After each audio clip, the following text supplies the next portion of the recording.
Buongiorno tutti amici di Buona Famiglia, boa tarde a todos, aliás, bom dia a todos, né? Os nossos amigos da região da Santa Cruz, aqui é Arthur Ritzi, mais uma vez, é, como uma espécie de correspondente especial, esporádico da Legião da Santa Cruz. Volta e meia sou sempre convidado e é sempre uma alegria participar, trazendo algumas das minhas opiniões para manter as pessoas aí mais atentas ao que está acontecendo. Desde o primeiro dia do governo Bolsonaro surgiu meio que uma dúvida na minha cabeça. Será que o Paulo Guedes vai manter a taxa de câmbio desvalorizada como ele prometeu? Ele prometeu algo em torno de 4, 5 reais. Eu conversando com alguns amigos, Ricardo Carvalho, Rafael Mirko, da Reação Nacional, cheguei à conclusão de que existe a chance que talvez isso não viesse a acontecer. Por quê? Primeiro porque eles tinham um governo já de tendência um pouco populista. E o populismo cambial já é uma coisa velha da nossa nova república. Não tem presidente que chega e assume botando o câmbio valorizadíssimo, né? Para poder ganhar logo popularidade, conseguir capital político para queimar e passar propostas que são muitas vezes pouco populares. E eu acho que é por esse caminho que o Bolsonaro vai. O up and down da Bolsa de Valores, né, que está só subindo, subindo, bombando, é claro que isso não vai se sustentar, uma hora vai parar, né? É, Tudo isso está fazendo com que entre muito capital especulativo no Brasil, e esse capital vem em dólar, e quando ele entra aqui, ele enche as nossas reservas e desvaloriza o dólar. E com isso o real ganha força. É basicamente esse o movimento para as pessoas um pouco menos íntimas com a economia que faz com que, no caso, o real se aprecie nessa circunstância. E não está sendo feito nada para conter essa apreciação cambial.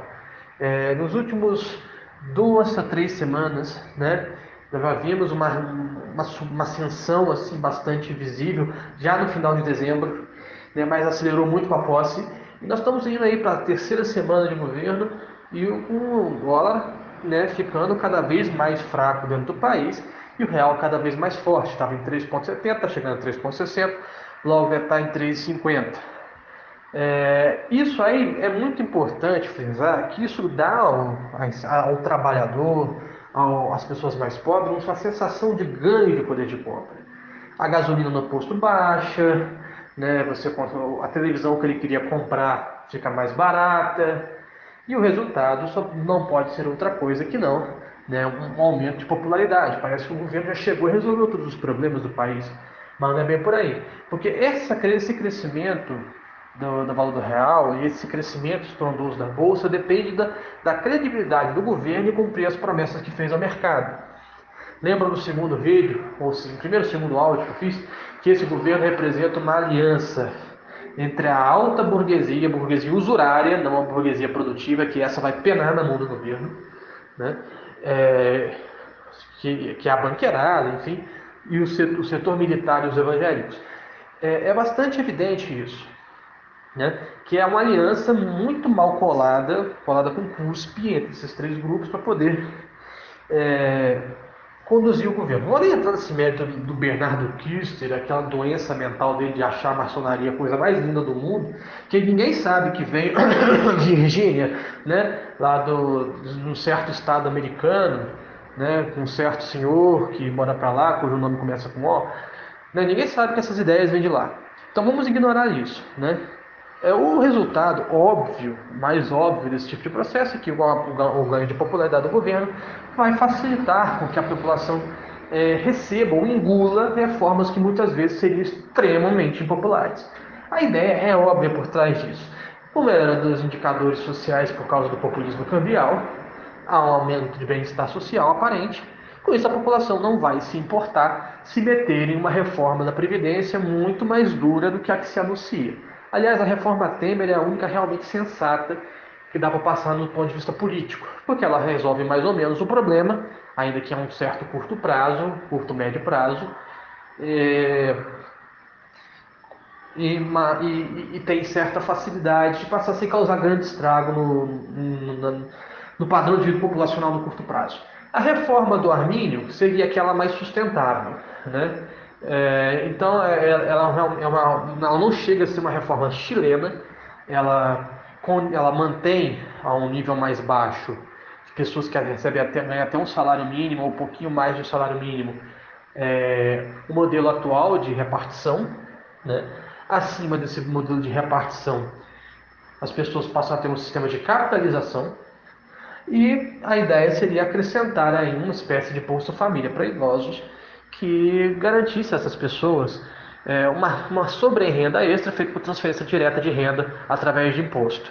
Funcionaria, daria um jeitinho na Previdência durante um bom tempo, né? É, e, e, e resolveria o problema. Só que o que o Paulo Guedes quer é a mais difícil, né? Ele quer meter o modelo chileno estricto sensu. E aí, se for isso, nós vamos poder nos preparar para ver velhinhos se matando, né, daqui uns 30 anos, ganhando meio salário. Porque é basicamente isso que está acontecendo no Chile. O que estava acontecendo no Chile, porque o Chile começa a caminhar agora para um modelo um pouco mais equilibrado. Então a intenção é essa. Eu já discutia isso naquela época e me parece bastante evidente que esse é o caminho do governo. É, Outra coisa que chama atenção, e eu acho que é importante frisar, meus amigos, nesse iniciozinho de governo, é que com essa enxurrada de capital especulativo para o Brasil, caso algumas dessas promessas que o governo fez para o mercado não saiam totalmente como o combinado, né, isso pode desagradar o mercado e pode fazer com que o capital especulativo, do mesmo jeito que veio, vá embora. Isso tem grande chance de acontecer. Eu diria que 60% de chance de acontecer. A gente sempre guarda 40%, porque existe também de dar tudo certo. A gente não sabe ainda qual é o perfil desse Congresso. Anuncia-se como o Congresso mais direitista em muitos anos, né? O de 2014, que foi anunciado como o Congresso mais conservador desde 1964, é fichinha perto desse, né? Esse daí pode ser considerado, sei lá, o Congresso mais conservador desde as Cortes Joaninas, vai saber. De certa forma, basta pensar por um segundo. Ah, Se isso acontecer, o que vai acontecer? A taxa de juros vai subir. O Banco Central quer subir os juros. Só que ele está um pouco receoso, porque como o Brasil não deu nenhum sinal de recuperação econômica muito sério, subir os juros agora pode ser um tiro no pé. Porque isso vai aumentar o serviço da dívida, vai aumentar o déficit, e com isso pode tirar a confiança do mercado. E olha que coisa curiosa, particularmente curiosa. Se a economia brasileira mostrar já no primeiro trimestre certo vigor, eu tenho apostado com meus amigos aí num crescimento de 2,3% para esse ano, né, que eu já falava desde o ano passado, vocês devem se lembrar, que eu acho que inclusive mencionei na minha primeira participação aqui na Legião da Santa Cruz, que esse governo tem uma das missões mais fáceis do mundo, fazer um crescimento maior que 1%. E parece que vai por esse caminho. Se o primeiro trimestre apresentar um resultado muito positivo nas contas públicas, isso deve animar os investidores, e aí eu acho que o juro começa a subir. Ou seja, nós teremos um governo de juros altos e câmbio sobrevalorizado. Alguém se lembra do que isso significa? De 1994, implementação do real, até 99, o câmbio foi fixo, parelho em R$ 1 a $1. Juros estratosféricos. Isso dizimou a indústria brasileira. Aí teve aquela sobredesvalorização cambial, teve a flutuação da moeda, o risco do pânico do início da era Lula fez com que esse valor da moeda despencasse novamente. E de 2002 a 2007 nós tivemos um período de real relativamente desvalorizado, né, com uma apreciação lenta, e com uma economia exportadora de bens manufaturados para o exterior. De 2007 em diante, sobretudo a partir da crise de 2008, começa um processo artificial de apreciação cambial para aumentar o poder de compra do trabalhador e facilitar a eleição de Dilma. E isso terminou de dar um golpe letal na nossa indústria. Ela agora está na UTI por aparelhos. E eu vejo que caminho o governo é por aí mesmo que nós vamos. Então, perdão, é importante dizer que, num certo sentido, a estratégia de Bolsonaro é muito mais inteligente que a do Macri. Porque é o seguinte, o Macri já chegou com aquele papo. Quem vem com esse negócio? Não, o Macri resolveu fazer um ajuste moderado para os padrões da Argentina, para os padrões brasileiros seria muito radical, né? Chegou já cortando imposto, nós vamos fazer a economia crescer na base do sem imposto, imposto atrapalha tudo e o resultado está lá. A gente não aumentou o déficit, não cresceu nada e o câmbio está uma maluquice. E aqui não. Aqui parece que no momento não querem, só não querem aumentar o imposto. Só que, prestem atenção, Paulo Guedes veio com a conversinha dos 20%. O Estado brasileiro tem que caber em 20%, porque acima de 20% é o quinto dos infernos. O professor José Aureiro, da UNB, né, ele publicou no seu blog pessoal e também no Diário do Comércio, demonstrando que o crescimento da tributação ao longo dos anos é uma tendência secular em todos os países do Ocidente e dos países ocidentalizados do Oriente, ocasionados pelo que chamamos de, basicamente, soberania popular. Né? Ou seja, é o sufrágio universal. O fato da democracia permitir que as pessoas reivindiquem direitos e também benesses faz com que os governos tendam a querer oferecer essas benesses como troca de voto e apoio político. O resultado disso é um crescimento insustentável do estado de bem-estar social, né, e também, portanto, da tributação. Isso não necessariamente é um inimigo do crescimento, mas dependendo de como for feito dentro de um sistema legal, constitucional, isso pode ser completamente insustentável. Isso aí é evidente como a luz do sol. É por isso que, por exemplo, países da Europa estão procurando ainda já meios para poder reverter esse processo. Cada vez maiores frações do orçamento público são destinados a serviços sociais. A economia americana é um outro exemplo disso. Vamos começar pelo óbvio. O sistema de saúde americano é o mais caro do mundo e um dos menos eficientes.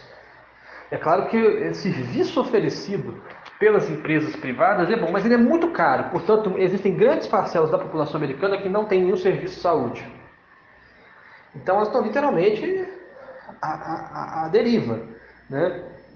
Então, nesse sentido, um brasileiro médio tem maior cobertura per capita de serviço de saúde, embora não com a qualidade igual, né, do que os americanos.